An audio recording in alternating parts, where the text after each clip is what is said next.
சில பேரு நாங்க ரொம்ப நல்லா வாழ்ந்த குடும்பம் இன்னைக்கு எல்லாத்தையுமே இழந்துட்டு நிக்கிறோம் அப்படின்னு சொல்லுவாங்க.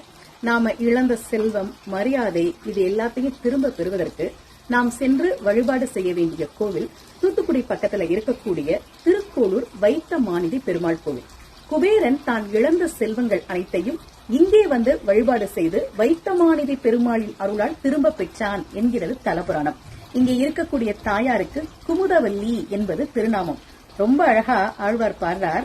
உண்ணும் சோறும் பருகும் நீர் தின்னும் வெற்றிலையும் எல்லாம் கண்ணன் என் பெருமான் என்று என்றே கண்கள் நீர் மல்கி மண்ணினுள் அவன் சீர் வளம் மிக்கவன் ஊர் வினவி தின்னம் என் இளமான் புகும் ஊர் திருக்கோளூரே என்று பாடுகிறார். அந்த திருக்கோளூர் வைத்தமாநிதி பெருமாள் கோவிலுக்கு சென்று பெருமாளையும் தாயாரையும் வழிபாடு செய்தால் நிச்சயமாக நாம் இழந்த செல்வங்கள், மரியாதை, புகழ் அனைத்தையும் திரும்ப பெறலாம் என்பது நம்பிக்கை.